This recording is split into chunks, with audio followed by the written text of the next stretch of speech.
إن الحمد لله نحمده ونستعينه ونستغفره ونؤمن به ونتوكل عليه ونعوذ بالله من شرور أنفسنا ومن سيئات أعمالنا من يهده الله فلا مضل له ومن يضلله فلا هادي له وأشهد أن لا إله إلا الله وحده لا شريك له وأشهد أن محمدا عبده ورسوله أما بعد فإن خير الحديث كتاب الله وخير الهدي هدي محمد صلى الله عليه وسلم وشر الأمور محدثاتها وكل محدثة بدعة وكل بدعة ضلالة وكل ضلالة في النار. أعوذ بالله من الشيطان الرجيم. بسم الله الرحمن الرحيم. يوم نقول لجهنم هل امتلأت وتقول هل من مزيد وأزلفت الجنة للمتقين غير بعيد هذا ما توعدون لكل أواب حفيظ من خشي الرحمن بالغيب وجاء بقلب منيب ادخلوها بسلام ذلك يوم الخلود لهم ما يشاءون فيها ولدينا مزيد. معزز حاضرین جمعہ، بزرگوں نوجوانوں، تمام قسم کی تعریف اس اللہ وحدہ لا شریک کے لیے لائق و سزاوار ہے جس اللہ کے ہم اور آپ کی زندگیوں پر بے شمار احسانات ہیں، انعامات ہیں، جس اللہ نے ہم اور آپ کو اسلام جیسی عظیم نعمت سے مالا مال فرمایا، اور جس اللہ نے ہم اور آپ کو اپنی زندگیوں میں اپنی مغفرت کروانے، نیکیوں میں آگے بڑھنے اور جنت کے درجات بلند سے بلند پانے کا ایک موقع یعنی رمضان کا موقع بھی ہمیں نصیب فرمایا. بعدہ درود و سلام نازل ہو تمام انبیاء کرام پر، خصوصاً آخری نبی جناب محمد رسول اللہ صلی اللہ علیہ وسلم پر، جن کی محنتوں اور کوششوں کا نتیجہ ہے کہ آج ہم تمام کے تمام اسلام کے سائے میں زندگی بسر کر رہے ہیں، اور جن کی زندگی کو اللہ تبارک و تعالیٰ نے ہم تمام کے لیے اسوہ اور نمونہ بنایا ہے. اللہم صلی علی محمد وعلی آل محمد کما صلیت علی ابراہیم وعلی آل ابراہیم انکا حمید مجید. اللہم بارک علی محمد وعلی آل محمد کما بارکت علی ابراہیم وعلی آل ابراہیم انکا حمید مجید. معزز حاضرین، ہم تمام یہ بات جانتے ہیں کہ ہماری زندگیوں میں رمضان کا بابرکت مہینہ آیا اور دیکھتے ہی دیکھتے آدھے سے زیادہ مہینہ گزر گیا. آج رمضان کی 18 تاریخ ہے اور 2 دن کے بعد رمضان المبارک کے بہت ہی قیمتی ایام، رمضان المبارک کے بہت ہی زیادہ فضیلت والے دن، بہت ہی زیادہ اہمیت والے دن اور رات، یعنی رمضان کی آخری 10 دن، رمضان کی آخری 10 راتیں ہماری اور آپ کی زندگیوں میں آنے والی ہے. تو اسی اعتبار سے میں نے مناسب سمجھا کہ آپ کے سامنے رمضان کے آخری عشرے سے متعلق کچھ باتیں آپ کے سامنے رکھوں. سب سے پہلے ہم اور آپ یہ معلوم کرنے کی کوشش کرتے ہیں کہ شریعت اسلامیہ کے اندر قرآن اور حدیث کی روشنی میں رمضان المبارک کے آخری عشرے کی فضیلت اور اس کی اہمیت سے متعلق کیا باتیں بتائی گئی ہیں.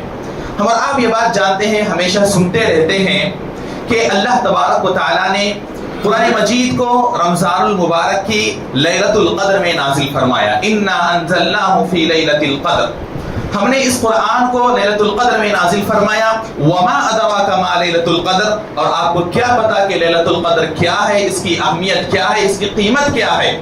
پھر اللہ خود بیان فرماتے ہیں لیلۃ القدر خیر من الف شہر، کہ لیلۃ القدر کی عبادت 1000 مہینوں کی عبادت سے بہتر ہے.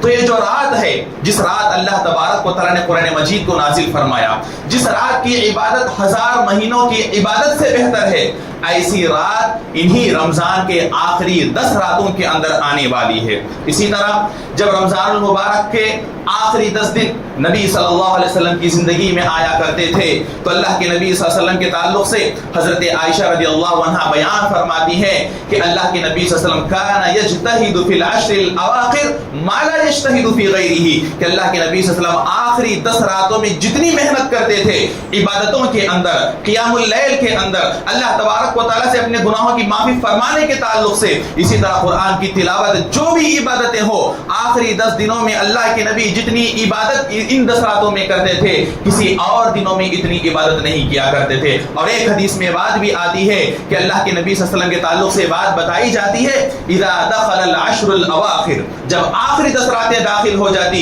شد مئزرہ، اللہ کے نبی صلی اللہ علیہ وسلم اپنی کمر کس لیتے، یعنی اللہ کے نبی صلی اللہ علیہ وسلم مکمل طور پر تیار ہو جاتے کہ اب مجھے اللہ کی طرف راغب ہونا ہے۔ ویسے تو ہم جانتے ہیں کہ اللہ کے نبی ہمیشہ اللہ کی عبادتوں میں آگے رہنے والے ہیں، ہمیشہ اللہ تبارک و تعالیٰ کے سامنے اپنے گناہوں کی، جبکہ اللہ کے نبی سے کوئی گناہ نہیں ہوا پھر بھی معافی مانگنے والے، لیکن آخری 10 دن آتے تو اور بھی زیادہ تیار ہو جاتے۔ آخری 10 دنوں میں اللہ کے نبی صلی اللہ علیہ وسلم راتوں کو جاگا کرتے تھے، وَأَيْقَظَ أَهْلَهُ أَحْيَا لَيْلَهُ وَأَيْقَظَ أَهْلَهُ، راتوں میں جاگ کر خوب عبادت کرتے، اور صرف اتنا ہی نہیں کہ خود جاگ لیے، خود عبادت کر لیے، خود نمازیں پڑھ لیے، خود قرآن کی تلاوت کر لیے، بلکہ اپنے گھر والوں کو بھی جگایا کرتے تھے، گھر والوں کو بھی کہا کرتے تھے کہ جاگو، کہ یہ رات بہت ہی زیادہ عظیم رات ہے، یہ رات بہت ہی زیادہ فضیلتوں والی رات ہے، یہ رات ہمارے پاس بہت ہی زیادہ فضیلتیں، رحمتیں اور برکتیں لانے والی رات ہے، اس رات میں سویا نہ کرو، اس رات میں جاگا کرو، صرف جاگنا نہیں ہے بلکہ جا کر عبادت کرنا ہے، قیام اللیل کرنا ہے، قرآن کی تلاوت کرنا ہے، دعا کرنا ہے، اور اپنے گناہوں سے اللہ تبارک و تعالیٰ کے پاس معافی تلافی کروانا ہے، مغفرت کروانا ہے۔ اللہ کے نبی صلی اللہ علیہ وسلم اس اعتبار سے اپنے گھر والوں کو بھی جگایا کرتے تھے۔ تو ہم اور آپ کو یہ بات معلوم ہوتی ہے کہ ان 10 راتوں کی اللہ کے نبی صلی اللہ علیہ وسلم کے پاس کتنی اہمیت تھی، خود اللہ تبارک و تعالیٰ کے پاس بھی اس کی بڑی اہمیت ہے، اسی لیے تو اللہ تبارک و تعالیٰ نے ان 10 راتوں کے اندر ایک رات لیلۃ القدر والی رات رکھی ہے، اور جس میں اللہ تبارک و تعالیٰ نے اس قرآن مجید کو، جو کہ پچھلی تمام دینوں کو ختم کرنے والا ہے، جو کہ ہمارے لیے ہدایت ہے، جس کے اوپر عمل کر کے، جس کے مطابق ہم اور آپ زندگی گزار کے دنیا اور آخرت میں کامیاب ہو سکتے ہیں، ایسا قرآن مجید اللہ تبارک و تعالیٰ نے ہم اور آپ کو دیا تو اسی رات کے اندر دیا۔ اور یہ لیلۃ القدر کے تعلق سے ایک اور حدیث اللہ کے نبی صلی اللہ علیہ وسلم کی حضرت عائشہ رضی اللہ عنہا روایت کرتی ہیں، بیان فرماتی ہیں کہ اللہ کے نبی صلی اللہ علیہ وسلم نے کہا، تحروا لیلۃ القدر فی الوتر من العشر الاواخر من رمضان، کہ جو لیلۃ القدر ہے یہ کوئی خاص رات نہیں ہے، کسی ایک رات ہمیشہ نہیں آنے والی ہے لیلۃ القدر۔ اللہ کے نبی نے کہا، اللہ کے نبی کے الفاظ ہیں، کہتے ہیں کہ رمضان کے آخری 10 دنوں کی طاق راتوں میں لیلۃ القدر کو تلاش کرو۔ طاق راتیں جیسا ہم جانتے ہیں 21ویں رات، 20 پر 1، 20 پر 3، 20 پر 5، 20 پر 7 اور 20 پر 9،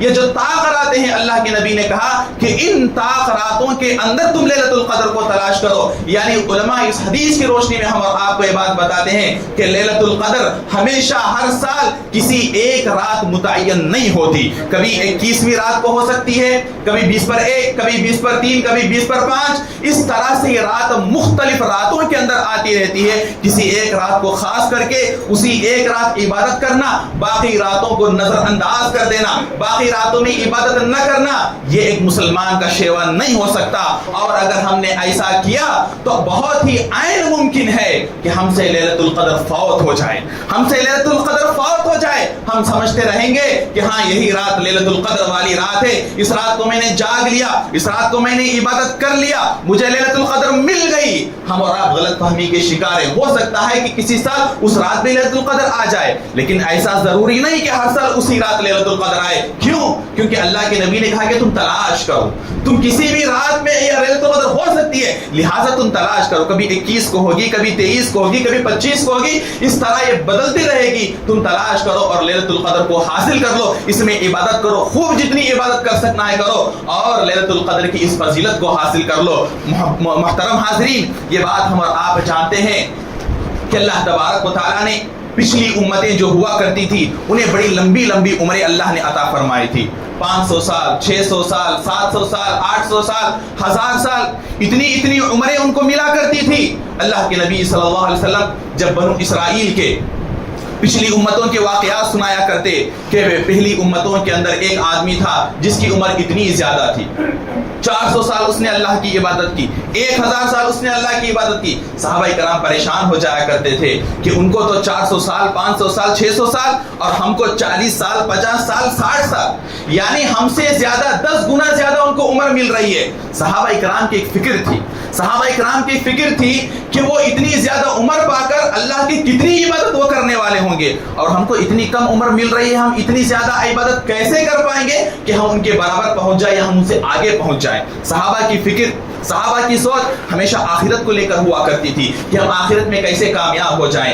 اللہ تبارک و تعالیٰ کے ہم پسندیدہ بندے کیسے بن جائیں، اللہ تبارک و تعالیٰ ہم سے کیسے راضی ہو جائے، ہم تو اللہ سے راضی ہیں۔ یہ اصل بات نہیں کہ ہم اللہ سے راضی ہو جائیں، اصل بات تو یہ کہ اللہ ہم سے راضی ہو جائے، جس سے اللہ تبارک و تعالیٰ نے صحابہ کرام کے تعلق سے یہی بات بتائی، رضی اللہ عنہم ورضوا عنہ، اللہ ان سے راضی ہو گئے، وہ اللہ سے راضی ہو گئے۔ یہ صحابہ کی ہمیشہ سوچ ہوا کرتی تھی کہ اللہ ہم سے راضی ہو جائے۔ اگر اللہ ہم سے راضی ہونا ہے تو ہمیں عبادتیں کرنا ہے، اللہ تبارک و تعالیٰ کے پسندیدہ اعمال کرنا ہے۔ اور صحابہ کرام یہی سوچ میں تھے تو اللہ تبارک و تعالیٰ نے اس قسم کی آیتیں نازل فرمائی کہ تم ایک رات عبادت کر لو، 1000 مہینوں کی عبادت کے برابر ثواب مل جائے گا۔ 80 پر 3 سال 4 مہینے عبادت کرنے کے برابر اللہ تبارک و تعالیٰ ہمیں ثواب دے گا اگر ہم ایک رات عبادت کریں گے۔ اللہ تبارک و تعالیٰ نے ہم کو عمر چھوٹی دی ہے، ہم کو وقت اللہ نے کم دیا ہے، لیکن یاد رکھو یہ اس امت کی فضیلت ہے، یہ اس امت کی خصوصیت ہے کہ اللہ تبارک و تعالیٰ نے اس امت کو وقت کم لیکن موقع زیادہ عنایت فرمائے ہیں۔ تھوڑی عبادت کرو، ثواب زیادہ پاؤ۔ ہم جانتے ہیں کہ ایک نیکی کریں گے اللہ 10 نیکیاں ہم کو دے گا، ایک نماز پڑھیں گے 10 نمازوں کا ثواب ملے گا۔ آپ جانتے ہیں کہ اللہ تبارک و تعالیٰ نے کیا کہا جب اللہ کے نبی معراج میں گئے تھے، جب 50 نمازیں فرض ہوئی، پھر کم ہوتے ہوتے 5 نمازیں ہو گئی، اللہ نے کہا کہ اے محمد صلی اللہ علیہ وسلم تمہاری امت پڑھے گی 5 نمازیں لیکن میں ثواب دوں گا 50 نمازوں کے برابر۔ یہ اس امت کی خصوصیت ہے کہ اللہ تبارک و تعالیٰ ہم سے چھوٹے چھوٹے اعمال کرواتا ہے، تھوڑے تھوڑے اعمال کرواتا ہے، لیکن اس پر اللہ اجر بہت زیادہ ہم اور آپ کو عنایت کرنے والا ہے۔ لیکن آج افسوس کے ساتھ یہ بات کہنا پڑتا ہے، یہ امت محمدیہ کی سستی اور کاہلی ہے کہ اللہ تبارک و تعالیٰ نے جو چھوٹا عمل ہم سے طلب کر رہا ہے وہ عمل کرنے میں بھی ہم اور آپ پیچھے رہ جاتے ہیں، اس میں بھی ہم اور آپ سستی اور کاہلی کے شکار ہو رہے ہیں، اس کے اندر بھی ہم بہانے بازیاں کرتے ہیں کہ ہم سے نہیں ہو پائے گا، یہ بڑی مشکل کام ہے، اتنا ہم عبادت کیسے کر پائیں گے۔ یہ بہانے بھی اگر ہم کرتے رہیں گے تو دنیا کے اندر تو دنیا کے اعتبار سے تو یہ بہانے چل سکتے ہیں،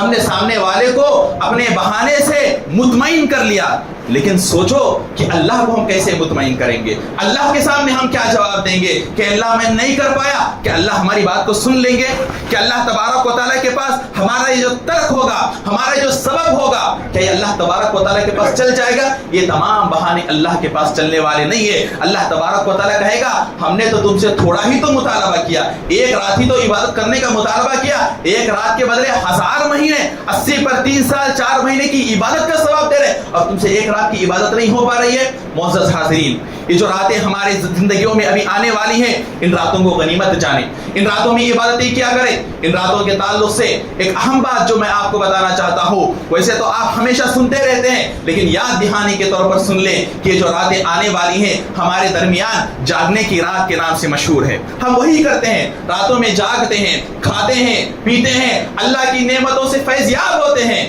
لیکن اگر کوئی کام نہیں کرتے تو صرف عبادت نہیں کرتے ہیں۔ یہ جاگنے کی راتیں نہیں ہیں، اس چیز کو آپ اپنے ذہن و دماغ سے نکال دیں، یہ جاگنے کی راتیں نہیں ہیں۔ اگر آپ کو عبادت نہیں کرنا ہے تو بہتر ہے کہ آپ گھر جائیں، آرام سے سو جائیں، انشاءاللہ اس پر آپ کو ثواب ملے گا۔ لیکن جاگ کر راتوں میں ادھر ادھر ٹہلنا، گاڑیوں پر ادھر ادھر جانا آنا جانا، کسی گھر میں بیٹھ جانا، وہاں پر بیٹھ کر باتیں کرتے رہنا، وقت ضائع کرتے رہنا، موبائل میں اپنا استعمال ضائع کرنا، اس طرح اگر آپ وقت ضائع کریں گے تو آپ کو ثواب ملنے کے بجائے ہو سکتا ہے کہ اللہ تبارک و تعالیٰ آپ کو اس کے بدلے گناہ دے، کہ اتنی عظیم رات ہے، عبادت والی رات ہے، اور اس عبادت والی رات میں ہم کیا کر رہے ہیں؟ اپنا وقت ضائع کر رہے ہیں، موبائل میں بیٹھے ہیں، گپ شپ کر رہے ہیں، کھا رہے ہیں، پی رہے ہیں۔ کھانے کے لیے پینے کے لیے تو پوری زندگی پڑی ہے، رمضان کے دوسرے ایام بھی ہمارے پاس ہے، کھاؤ پیو، ان 5 راتوں کو کم سے کم بخش دو،